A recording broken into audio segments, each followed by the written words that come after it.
Hello and welcome to round number 3 of the special stage Joker series, and today we come apparently to Chelmsford, Massachusetts, or Concord. We're not quite sure. It's supposedly somewhere in that greater Boston area, but as far as I can tell, this place only exists on the iRacing servers. It is, of course, a blast from the past, iRacing Super Speedway. This 3-mile track with 36 degrees of banking in the corners and 10 degrees on the mile-long straightaways hails back from the old NR 2003 days, where it had a much more soda-branded name.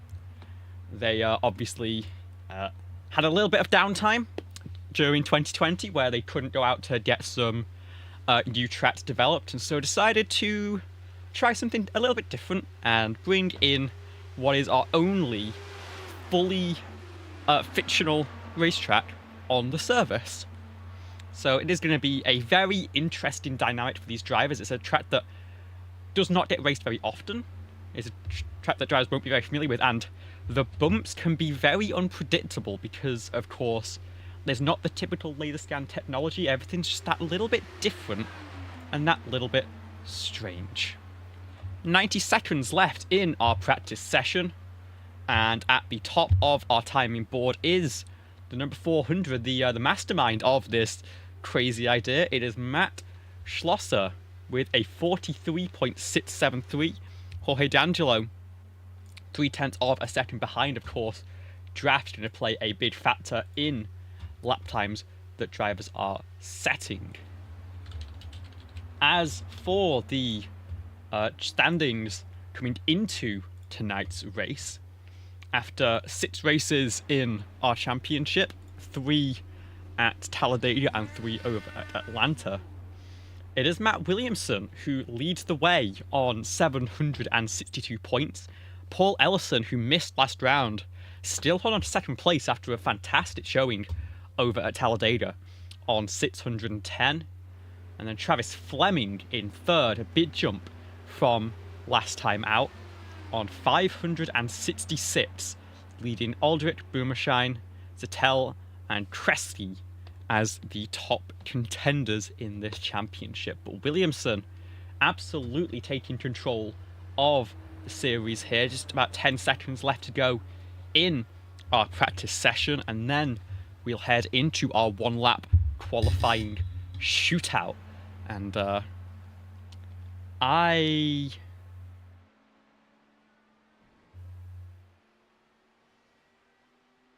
gonna do something a bit different. I'm gonna have to hide the screens for a little bit. So I have custom cameras for the cars. Very pretty cameras they are.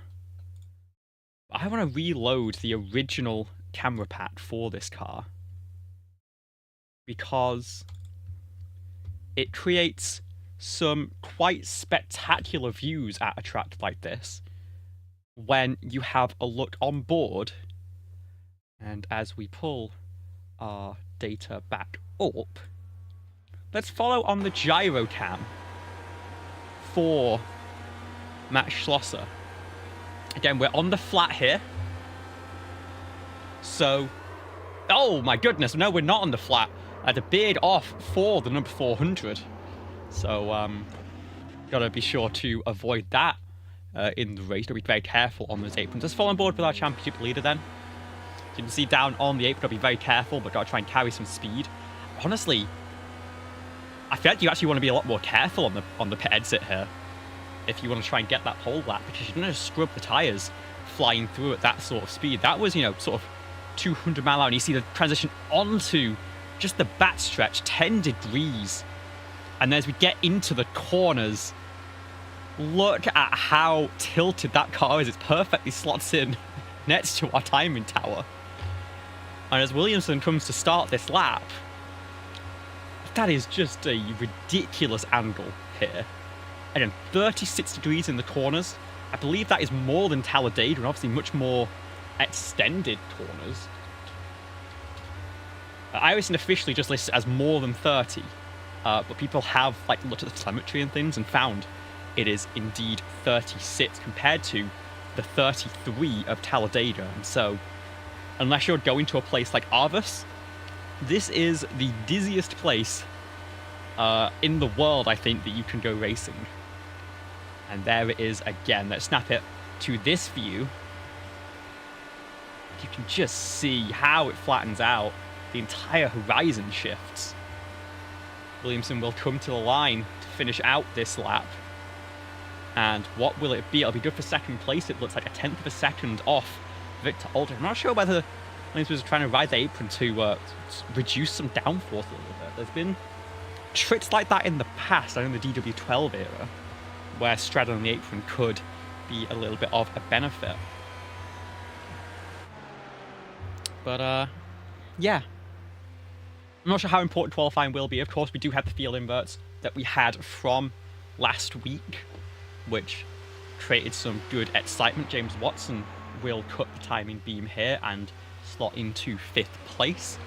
Just 2 minutes and change left in our qualifying session. Let's have a look at Greg Johnson, who's just on the backstretch coming to start a lap. Has been patient on this one. I wonder whether there has been some classic IndyCar cheese in the qualifying. Of course, the fixed 500 qualifying just wrapped up.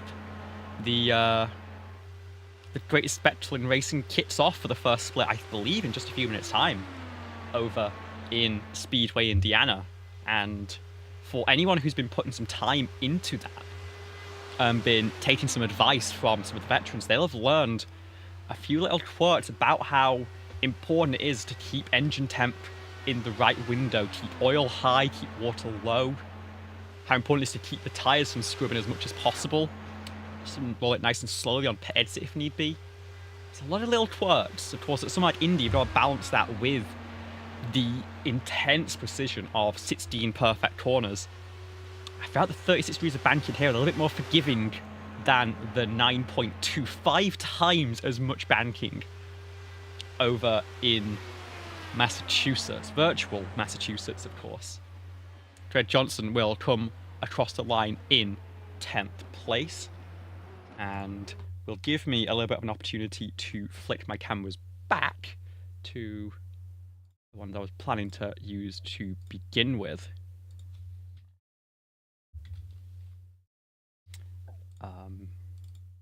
I just wanted to use that gyro cam because there's no other way really of giving you a sense of how ridiculous this place is. Like when you're in the cockpit even, you move with the car, of course, so you can kind of get lulled into a false sense of exactly what's going on.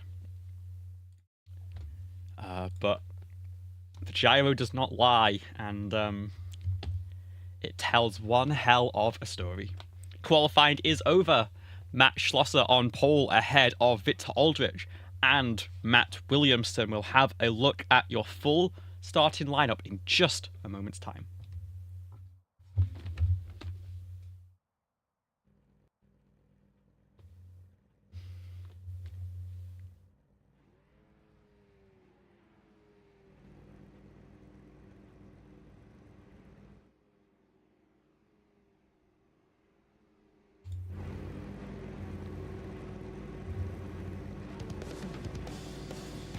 On the pole position for the first race of tonight's action, it is, of course, bossman himself, Matt Schlosser, in the number 400. Victor Aldrich will start alongside in the number 98.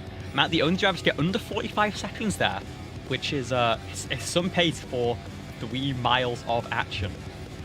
Matt Williamson will start just behind in the 199 in 3rd place, and Stephen Thompson will make up the 2nd row of the grid. James Watson will line up in 5th with Joshua Heedy in 6th place, and then Jorge D'Angelo and John Healy 7th and 8th in tonight's running.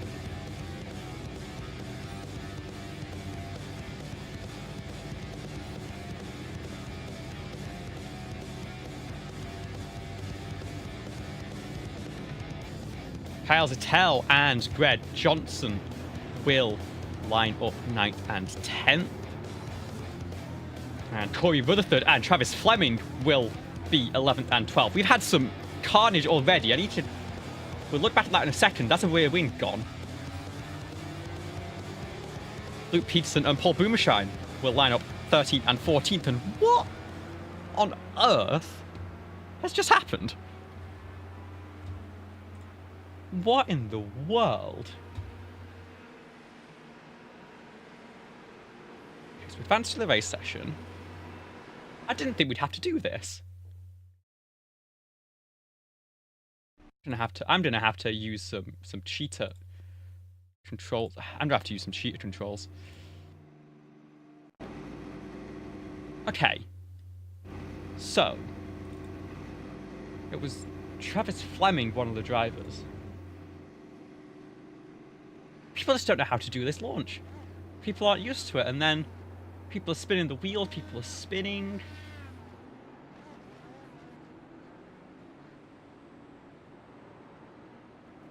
I mean,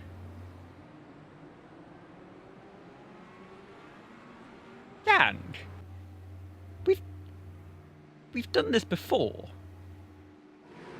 One of the free tracks, Charlotte Motor Speedway, has had that for a number of years. I think they got rid of it recently because rookies were struggling, but are we really rookies? Anyway, it looks like Fleming may be carrying a little bit of damage on the rear end. We'll see if that hurts the performance, but at the front of the field it is Matt Schlosser and Victor Aldrich who roll towards the start zone. And we are racing here at iRacing Super Speedway. 10 laps per heat on the docket, 3 races for our field. Let's have a look how it goes. Jorge D'Angelo already slow, as he's made a pit lane start, I believe. That is actually a traditional for the 81. And it was decent success last time out with the carnage of Atlanta. There's a lot more room to work with here. I'm not sure if he'll get quite so lucky with this one. You see already fanned out 3 cars abreast.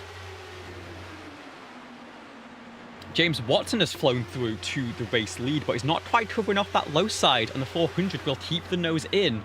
We're 3 wide down the front stretch for lap number 1. Is anyone going to try and make a 4th lane just yet, or are we going to have a little bit of patience? It looks like Travis Fleming will not have that patience. Makes that 4th lane. James Watson goes to block, and oh my goodness.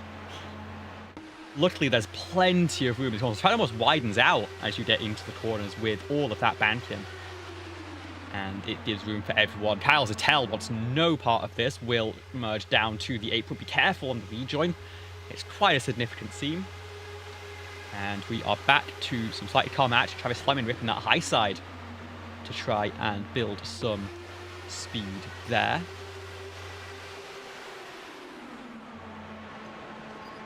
Oh, I actually got a black flag. Oh, Kyle Zettel's been forced down to the apron again. That time not necessarily voluntarily. That was Luke Peterson, I should say. The teammate, as it is getting a little bit dicey indeed. Jorge D'Angelo did pick up a black flag on that pit exit, so that's a bit of a strategy mistake from the 13. Luckily, only a 20-second transit time with a pit lane speed of 65 miles an hour. We're stacking up a little bit on that high side. Fleming again looking to make a 4th lane. And there's contact there as the car sort of merges down above. That, I think, is John Healy. A little bit unsighted. Luckily, no harm, no foul there. But there you see Jorge D'Angelo is being closed in quite quickly. This could be a little bit tricky because we did have a little bit of an encounter last week with a lap car. I expect this one to go very differently, of course. But it's going to be a little bit of a complication here as the field states into sort of a low side single file just a little bit to try and navigate around.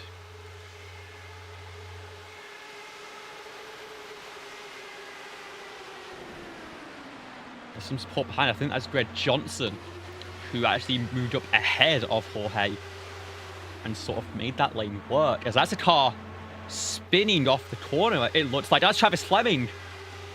Might have had a bit of damage actually from the earlier incident, is hard into the barrier. Let's have a look at if we can tell exactly how that's happened. The rest of the field managed to make it through that without any massive issues and just, I think, gets into the wall slightly. Hang on, that's from a lap ago. Here we go. Middle lane.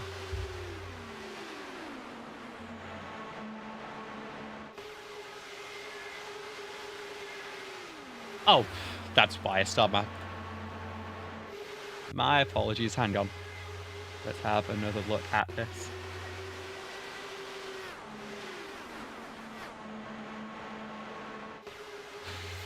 Okay, I'm struggling to find this incident. Here we go. It's off turn number 2. Is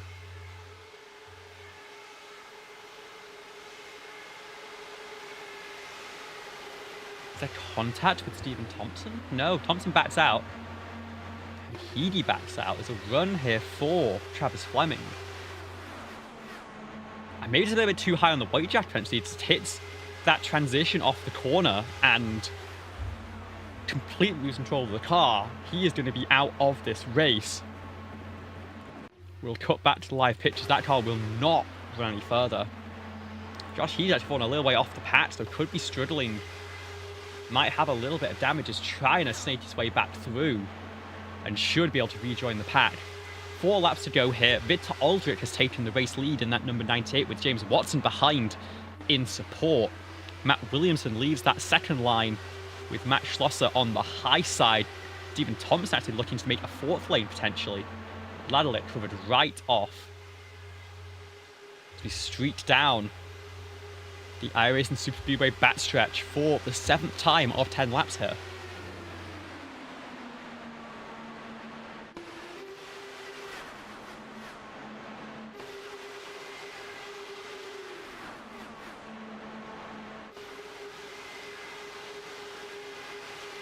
Oh, and that's contact. That's big contact. Joshua Heedy, it looks like airborne there. Luke Peterson involved as well. And a big incident off turn number 4 takes 2 cars out of the running. Heedy shoots that gap, tries to make a run, but the lane just isn't there. Takes off over the rear wing of Luke Peterson. A little bit too aggressive, a little bit too early, I'd say, for the number 7. Not those 2 cars fully out of contention. Let's have a look at that from the gearbox of Luke Peterson, and it's just... yeah, I mean, it's just a little bit too aggressive, you gotta say. He's still trying to bring that car back to front of the field, but importantly, we are 2 laps to go at the front. Aldrich and Watson still holding that low side. Cal Zattel, the one remaining Crown Royal car, will cover that low side. It's Matt Williamson in that middle lane. It is John Healy, in fact, made a big charge from the back of the field, moves into the lead on the high side and takes control of that low lane. What is the response? We know he moves back up to cover off a run here. Matt Williamson is going to look to the high side. Healy we put in the middle. White flag here at iRacing Super Speedway for race number 1.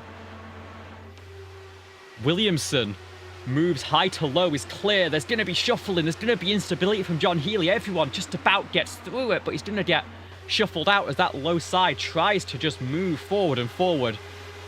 Schlosser comes to block, but doesn't commit to it enough. Healy goes to the high side. Williamson goes to that second lane. We're 4 wide into turn number 3. This could end in disaster. Williamson has to slot back in. 3 wide coming through turns 3 and 4 for the final time. Williamson leading the way in the 199, but he's got 3 lanes to block, maybe more. How does he do this? Tries to move over John Healy. Doesn't manage to get it. They're going to cover it. It's going to be Stephen Thompson. Stephen Thompson with the run of a lifetime to take the checkered flag. Where on earth did he come from? Let's have one more look at that before we get into the grid for race number 2. And let's ride on board with your race winner, Stephen Thompson here. Coming through turns 3 and 4, he's in about 8th or 9th place. and just finds the hole shot. A little bit of a check-up from that block from Williamson. And Thompson keeps it planted, no fear. Shoots that second lane. And what a fantastic run from the number 24. Will take the race win for the first race of the Emerald Cup.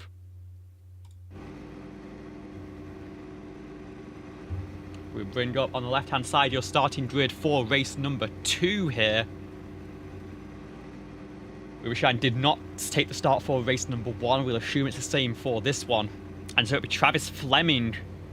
Does he get away cleanly for the initial start? Rolling off the grid. Yes, this time a little bit more luck. We'll start from the outside pole here, in fact. And there's a spin further back as Joshua Heady's messed it up a little bit. There's a check-up. And everyone just about gets going. But this is actually something to note, which is that I am pretty sure that these cars are running full turbo boost constantly. The same that was intended for Talladega. I'm not sure if it's true at Atlanta. There's been some strangeness in the setups from iRacing there recently. But these should be running at what should be used only for qualifying to Indianapolis. You shouldn't have to be making those sharp transitions onto and off the apron. You shouldn't be dealing with dirty air. And so drivers continue to get caught out rolling off pit lane.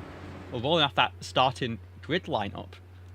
Unfortunately, no dramas there. This time it is Heady who gets caught out. But it will be Fleming and Peterson on the front row. Heady on that second row. And then Johnson, Zittel, Schlosser, Rutherford, Watson, Williamson. And then your podium from race number 1 in reverse order. Healy took home 3rd place in that one. Victor Aldrich took 2nd. And Stephen Thompson, a fantastic run out of turn number 4, takes the race win. We'll have to work from the very back, but I'm not sure that's going to scare him that much. He managed it in just about half a mile last time out. The pace car will pull off. Pace speed is 90 miles an hour here, so the cars are already up to a decent run of pace. But as we hit that restart line, we are racing once again here. Corey Rutherford pulls to the inside, just wants no part of this. Does not think that being at the front is very great.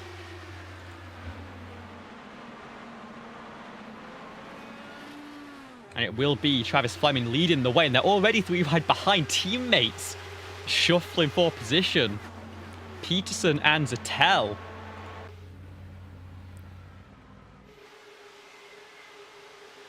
As Greg Johnson picked up a black flag there, potentially for a start violation. We'll see if that gets cleared. Fleming is being shuffled here, trying to work his way back through. Luke Peterson has the race lead. You can see Zittel in that second groove trying to make a run. They are racing so close already. Travis Fleming wants to make up for lost time in race number 1. Needs to make sure to not be too aggressive on the tools, especially because that transition on and off banking is very tricky. It's not natural by any means. And there's some quirks to it that need to be worked out in those adjustments, those roll bars, that weight jacker. A little bit of a bump draft there, it looks like, as Fleming gets a little bit of a push from Greg Johnson. A little bit of a miscommunication, miscalculation there. When Johnson's stuck on that high side, he needs to get down to pit lane in the next couple of laps, we think. But Johnson is going hell for leather. He's going to move ahead of Fleming here. And all this is doing at the front of the field is it's letting Peterson and Zittel control those first 2 grooves. Got Williamson behind, was leading out of turn number 4, but couldn't quite get the move done. Couldn't quite cover the run off the corner. It's an interesting dynamic. We've not really had this so far in the Special Stage Joker Series, where leading off turn number 4 might not be your best bet. You can't seemingly hold off every single lane, every single run. The banking is so extreme. They're 4 wide off turn 4. This is getting tricky. Johnson does not want to back out of anything here. You've got Travis Fleming, who has been super aggressive all the race long. You've got Matt Schlosser with a whole shot to the front of the field. Immediately moves down to that low side and disrupts that party, that Crown Royal party at the front of the pack. Now Aldrich trying to make some moves a little bit further down. Cuts down to the low side, can't find much more of it from there. Big move down low from Josh Heady, just trying to work out, pick a moment, pick up which lane he wants to try and focus on. Watson has Johnson for company. I mean, those cars look very similar color teams. They must be teammates of some kind. But maybe not. Maybe that's like neon. Maybe they think that the bright colors are interesting. Johnson is looking awfully sketchy. I will say it looks like on the timing he's being shown as disqualified. So pretty soon will be determined a non-factor in this pack. But in the meantime, still active physics collision, of course. Need to hope that things stay clean. Wow, that 150 gets plucked from the racetrack, and there he goes. I'm sure that was quite a shock for some of the drivers around. I mean, it's possible. I've not had the comms open. It's possible that he was communicating with them and saying, I messed up the start. I'm not going to be able to win this one, but let's have some fun while we're here, because ultimately, this is not a very serious league. If you've come here to expect something... As Kyle Zettel finds a rough shot, and it might be off his own teammate here. Let's have a look back at this incident. Can the chopper cam keep up? I mean, it's struggling. Let's see. There's a bobble on the low side on that seam through 1 and 2 from Luke Peterson in that low lane. We're coming now off 4. It's a car on the apron. Trying to find a run, doesn't find it, has to merge back up. Of course, yellow line rule's not in effect in this series. Zettel goes low. There's a bobble from Peterson on entry to the corner. And it just fires the number 6 straight up into the wall. That's really unfortunate for that duo. Rule 1 of racing being broken there. Do not, under any circumstances, hit your teammate. 3 laps and change left in this one, and that has changed the complexion of this race entirely. Luke Peterson losing his wingman. It's now Matt Schlosser and James Watson leading the way here. And at the line, it'll be Watson by a nose. That could be an important lesson if things stay calm for the remaining 3 laps, but I wouldn't count on that one bit. This has been an incredibly hectic set of races. The momentum you can build here is truly incredible.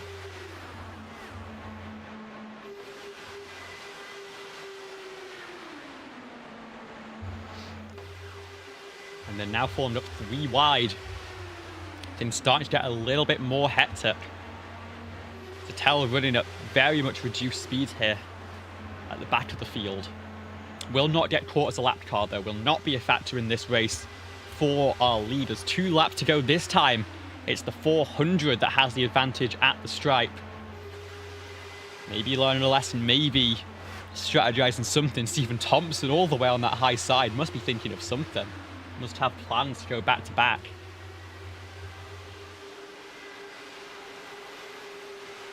But Matthew Schlosser doing a great job covering that low side as Corey Rutherford peaks to the top side. Doesn't have any support right now, though. There goes Thompson to try and find a run. Looks 4 wide, backs back out of it.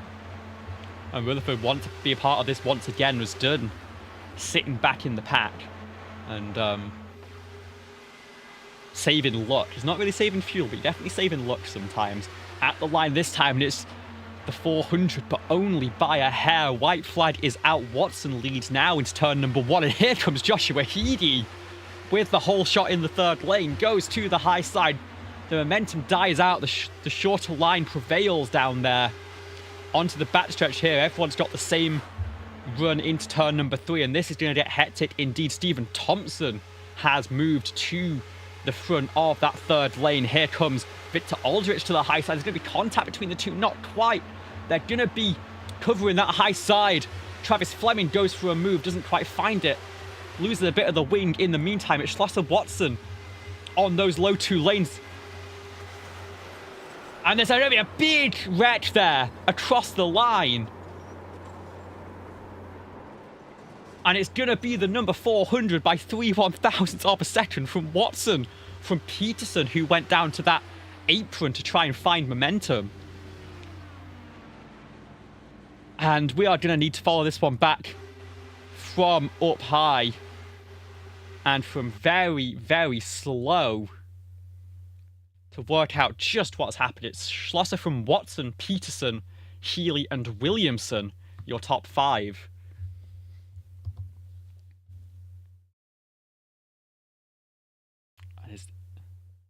Is this the back stretch? This is the back stretch. You see the run there from Thompson.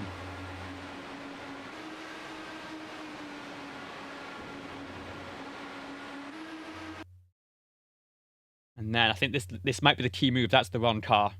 Let me catch my breath. Let's work this out. It was Luke Peterson. This is the white flag. Come on. These replays are awfully complicated when it gets to this phase of the race. Okay, here we go. This is the run to the line. They're 4 wide already. Luke Peterson goes down to the apron to try and find something. Does he come up and make contact? The contact starts at the top of the stream, but that's a different incident. That is Heedy, I believe, having an issue. And it's a push, actually, from Matt Williamson into Matthew Schlosser that sends the field into a bit of carnage. But in the end, the 400 is the one that makes it to the line first.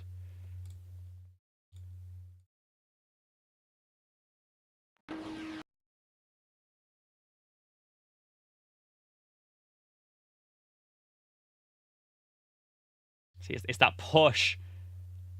It pushes him up high. It causes that contact with James Watson.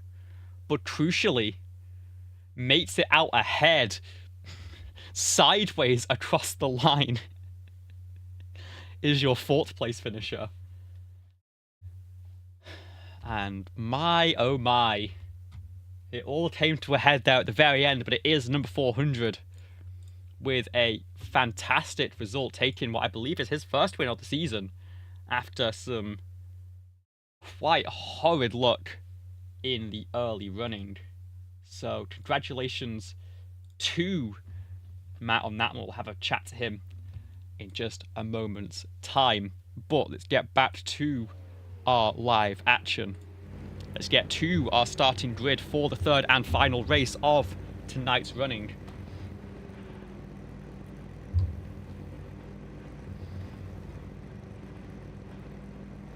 And as mentioned, it was the 400 who took the win. We'll have to start from 14th place. Watson, Peterson, Healy was that car that finished sideways in P4. And then Matt Williamson, the catalyst, at least in that low side incident, everyone was sort of pushing and shoving to try and will their line to the front. Williamson ends up with a 5th place finish for his troubles. The front of the field, Greg Johnson, after the DQ early in the race, will get the benefit of the pole position here. Then Carl Zattel, who got fragged by his own teammate, will start alongside. Have we all managed to make it? Well, not all just yet. But I believe 3rd time is the charm here. Everyone has managed to get rolling here for the 3rd and final race of tonight's action. Race 1 was won by Stephen Thompson. Race 2 by Matt Schlosser, who will take home the 3rd and final race here at iRacing Super Speedway. The Emerald Cup has one more jewel to give out. Who was going to take it? 10 laps to decide, 30 miles of action. And what action we've had already tonight.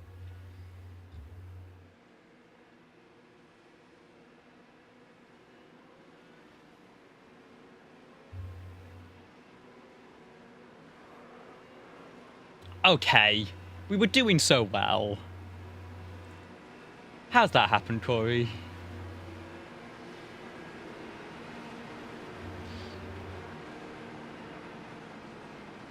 Come on, get back in line. Pace car's only in turn 3, you can get there. My goodness. The series is nothing if not dramatic.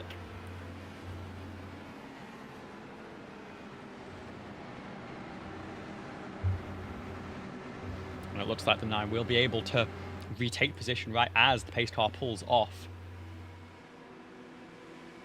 It'll be Johnson and Zettel in control of this field. We are racing a great jump for the 053. I'm not sure whether that was on his control there with the inside line being the traditional control car. It's a great jump. Johnson falls way back. Travis Fleming moves into second with Stephen Thompson in third. See the rest of the field snaking out single file. And it's the interesting thing here is going to be as already those two Team Watson cars get lined up side by side. Not side by side, so nose to tail. And try and work that second groove. I am so curious what sort of run the 400 is going to have here. It's going at about 250 miles an hour off turn number 4. Incredible speed here. Let's pull up this just to show. It's now had to back down to 230, it looks like, because that momentum just can't go anywhere. Absolutely breaking our rev gauges, as always in this series.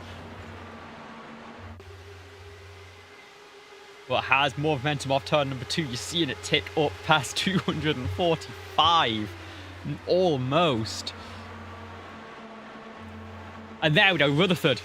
I'm seeing those numbers pop up on the monitor. 251 from the number 5 car.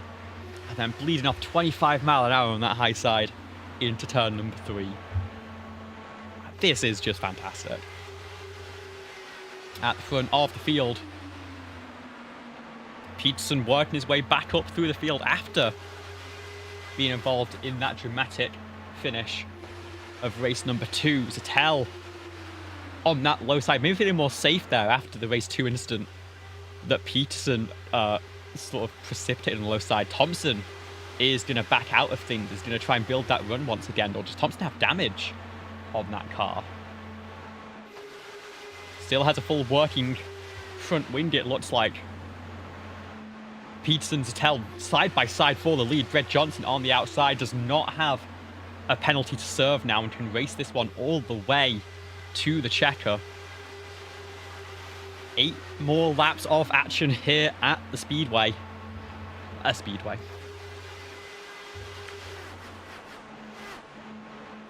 Sorry, 7 more laps. I'm not quite sure how to count just yet. Oh, and that was Fleming up right against the wall in that pink and black machine. Managed to hold the momentum. Zettel is backed way off. He's going to fall to the tail end. Struggling to find the merge back in, and Max Schlosser will actually slot further ahead. And those two cars now separate. Peterson leading the way in the 089 with the support from Matt Williamson once again, who is in a spot to play Kingmaker all night long, really. Of course, came in with the championship lead and looking for some good results, but top 5 finishes are going to do a decent job to hold on to those. Peterson with that well outside. James Watson just above.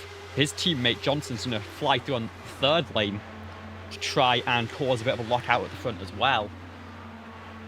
Behind them, it is Williamson, Aldrich, and D'Angelo, who opted to take the start on track this time, did not start from down on pit lane. And is really getting into the mix here for race number 3.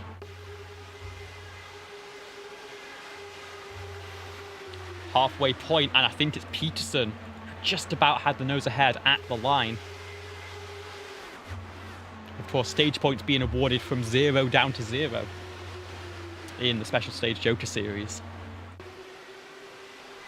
There's only one lap that matters, and it's the last one.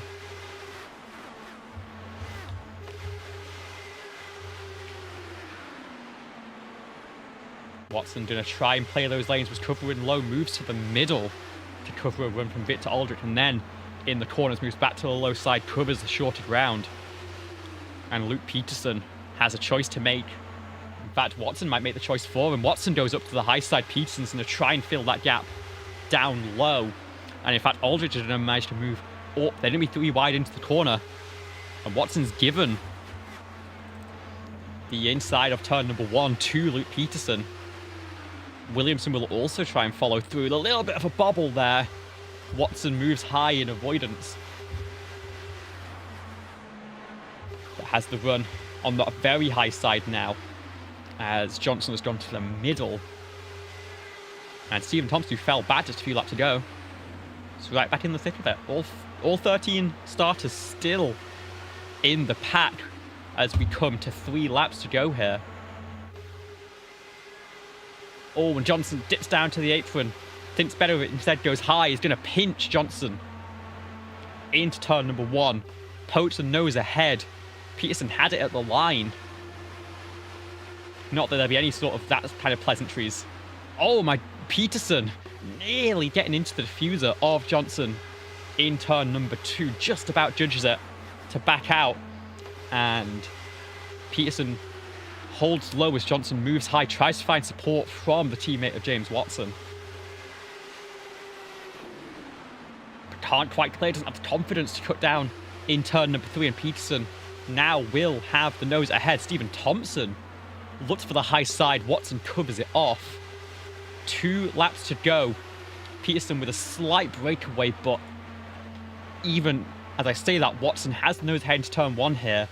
It's just a matter of whether you can build a run out of the corner and get there before the middle of the straightaway. Thompson fades a little bit. He's trying to build that momentum one more time. That's how he likes to run these races. It's found him success already once tonight. Peterson clearly likes to sit all the way down on that white line. The yellow line, I should say. Once again, Johnson trying to pinch. Here comes John Healy forcing a way through in that second groove. Johnson has to leave space. This is the white flag in the air. Healy has moved his way to the front, has a little bit of a gap, but here comes Williamson to try and shoot that second lane once again. We'll slot him behind. Maybe just eyeing up the move off turn number 3. Healy clears Peterson. Cuts down low. Peterson tries to move up, puts Dred Johnson into the wall. That car will limp its way home. Healy still leads. Williamson to the outside, to the lead on this one. Peterson pinched down low. No option here. Zettel flies around the outside into the lead. We are 4 wide into turn number 3. It is Zettel. Aldrich down there. Williamson lane number 3 at the very bottom. It's John Healy who takes the race lead through turn number 4. Schlosser goes to the apron very early. Managed to get there ahead of the look from Luke Peterson. They wreck over the line. But Matt Schlosser goes from the back to the front, is the first driver in the series to go back to back. And after a couple of weeks to forget for the series organizer, what a turnaround it has been for the number 400. There's the celebrations.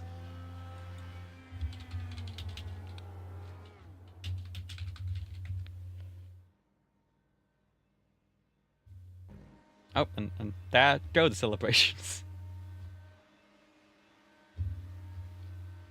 My, oh my.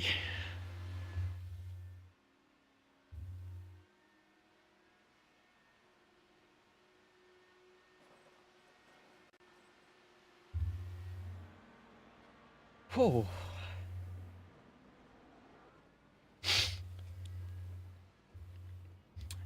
And unfortunately, first of all, let's go through our race 3 results. Let's go through the process here. It is Schlosser winning by 0.04 of a second to finish out the back-to-back here in the Emerald Cup. Williamson, championship leader coming into this round. That second place, I think, should be good to hold on to that as we head into next week. ahead of John Healy, Victor Aldrich, separated by 4 1,000s, and then Peterson, Fleming, Watson, Rutherford. 4 1,000 separating all 3 of those drivers, less than 2/10 between the entire top 8 of the checker.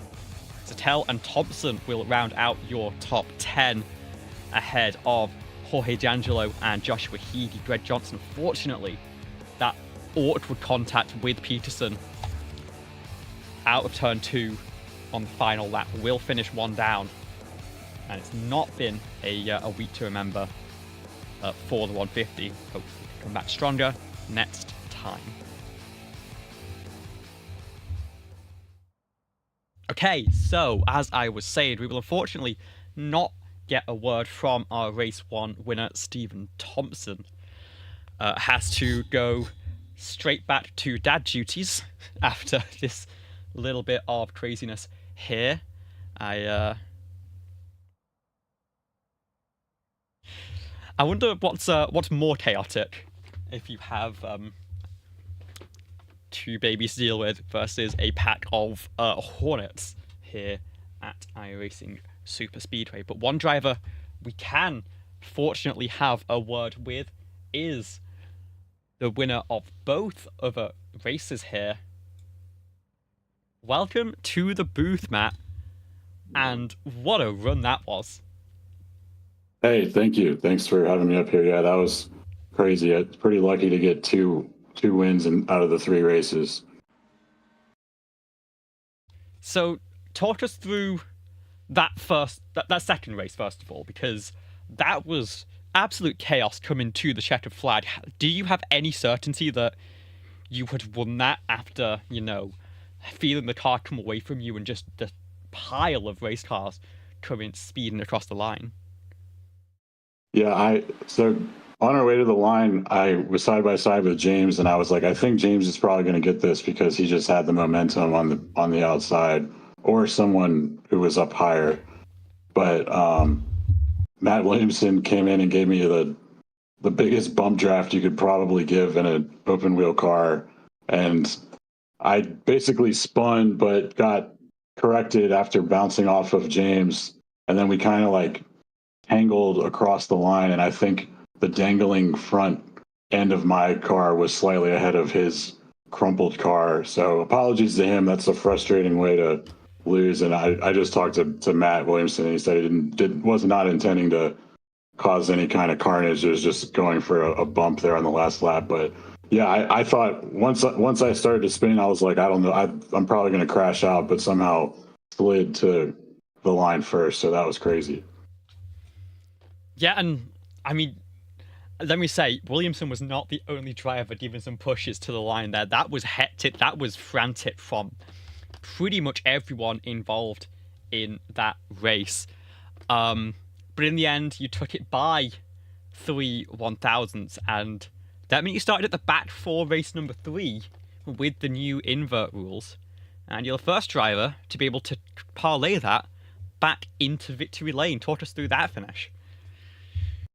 Yeah, for race 3, I kind of planned my move. I realized I could sit on the bottom lane and get a huge run off of turn 4 and then jump down to the apron, which is okay in this series to use the apron. So I knew I could get down there with a huge head of steam, and I wasn't sure what it was, but I think someone had the same idea in front of me, but I got there a little bit sooner. I came within about a foot of the barrels on the pit attenuator, so it was almost a spectacular crash. But yeah, that was kind of my plan to just get a huge run on the bottom, and it actually worked. So I was pleasantly surprised because I thought I was just going to maybe get into the top 5, but I just got a huge run, and I think everyone else jostling for position maybe lost momentum. So that was cool.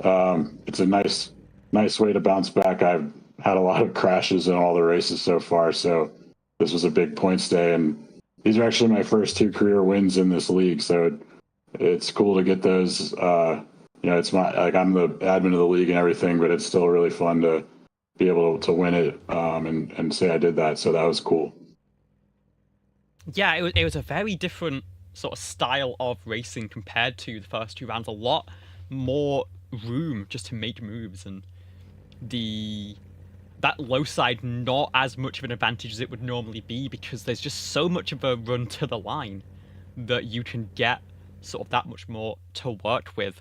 Were you happy with how this went? And I'm also curious, we clocked one driver at 251 miles an hour on our broadcast overlays, but there was so much going on. What was the top speed that you saw down on your dashboard there?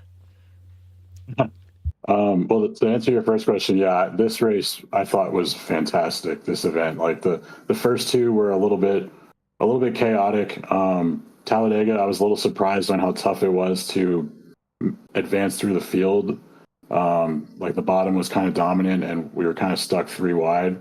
And then Atlanta was just maybe too small of a track in hindsight to really make anything work, where it was like a true all-out race. But this was exactly what I hoped it would be, where everyone could just get runs and there was room to operate. And I mean, with the exception of a couple of things I saw, just minor incidents, like it was a pretty clean event from my seat, all things considered. So that was really cool. And then to answer the speed question, I think I was in the 250s, probably 251, 252.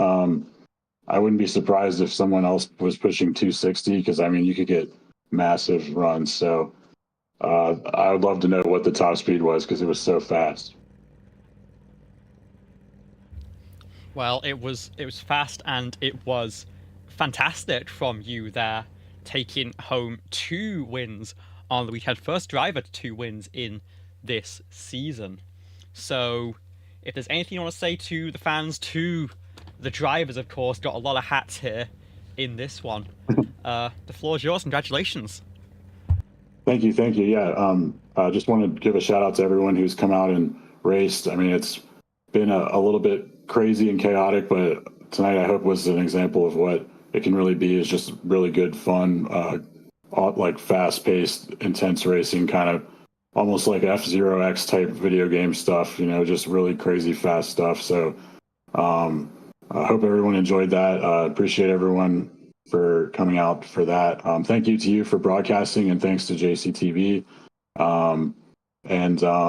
Yeah, that's really everything I've got. If you want to pull up another person for interview, feel free to grab whoever. I know, I'm not sure. I think Stephen Thompson said he wasn't available. So if you find someone who finished second or third, feel free to grab them and continue with that. But yeah, that's it. Well, and thank you so much for having a chat with us, and we'll see you next week. Cool. Thank you. Bye.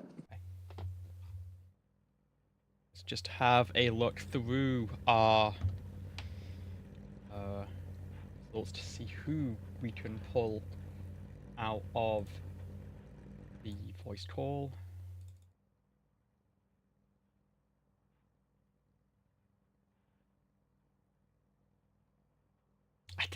You know what? Because I know he'll be comfortable in the booth here. Let's have a chat with the number 199. Hello, you're in the JCTV booth. I figured you might want to have a little bit of a chat, because you had a couple of good results in that one, second place in the feature there. Talk us through how that racing was for you, and how you enjoyed it. Yeah, I mean, first of all, it was a lot of fun. Pretty much, I mean, mostly everybody kind of minded their P's and Q's, and then, of course, on the last lap, it's every man for themselves, and, it gets wild and crazy. So, but it was a lot of fun. I mean, it's one of those races where on the last lap, you could literally come all the way from the back to the front, and then maybe go all the way to the back again by the time that lap's over. So it was just it was a lot of fun. Yeah, I had a couple chances. I honestly didn't realize that Matt Schlosser was way down on the bottom there in the last race. I thought I had it won, and I looked at the results and realized that I didn't. So that was I was a little disappointed. But the other race that Matt won, I actually was hoping to push him across the line, but I ended up kind of causing a massive accident, so it didn't quite turn out the way I wanted to. It got a little ugly, but I mean, the result was the same. I did want to get Matt the win there on that one. Yeah, I think everyone was trying something in race 2 there to try and push cars to the win. And then for race 3, everyone's like, no, let's not try and push. That doesn't work. Let's try and all go to the apron. And Luke Peterson actually started a move to go down into that hash mark, and the run that Matt had from behind just completely blocked the hole, and he came flying through for the race win. But some solid races. I mean, you had some pretty good results all night long, and that should keep you in the championship lead here. Halfway point of the season, of course. Heading over to Michigan next week for what should be a little bit more traditional of IndyCar racing. How are you looking forward to that one? Getting your hands on sort of a classic of this open wheel style.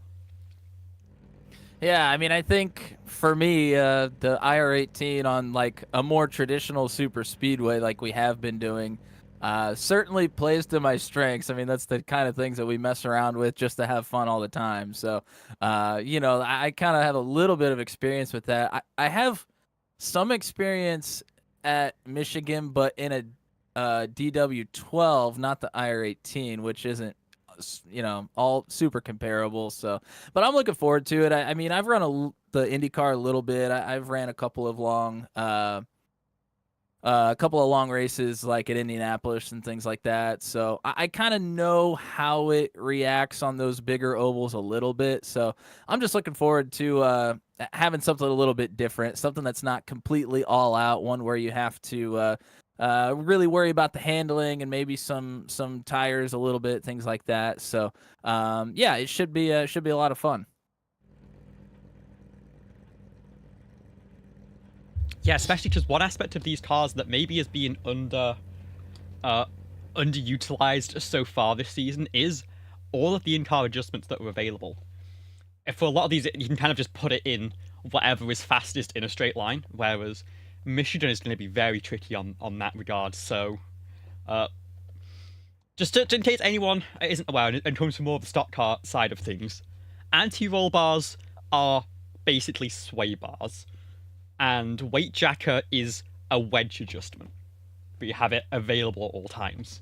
So we'll see how people handle that next week. That's going to be a lot of fun. But of course, you, at least if my calculations are correct, still hold the championship lead heading into next week. Congratulations on your second place as well in that final race of tonight. Is there anything else you want to say? Anything you want to shout out? The floor is yours. Congratulations. Yeah, thank you. Yeah, honestly, I didn't even realize I had the points lead until this afternoon when I was like, let's take a look at the points. I know I've had some good finishes and realized I was in the lead. So that was a nice surprise at work this afternoon to give me a little boost for the rest of the afternoon. But yeah, first of all, thank you to you for broadcasting. I know it's a lot of time and effort, but it's a lot of fun as well. It's really fun to have these races broadcasted for us to go watch. I'm sure tonight was a great show. So thank you to you for doing the broadcast. Always very appreciated. Thanks to Luke Peterson and Kyle Zittel, who were in a race room with me tonight. We were just not taking it too serious, just having some fun, chopping it up and racing at the same time. So it was fun to hang out with them. And lastly, thank you to my fiance Madison for letting me take some time on a Friday night. Well, thank you so much for joining us, and we'll see you next week. Sounds great. Thanks.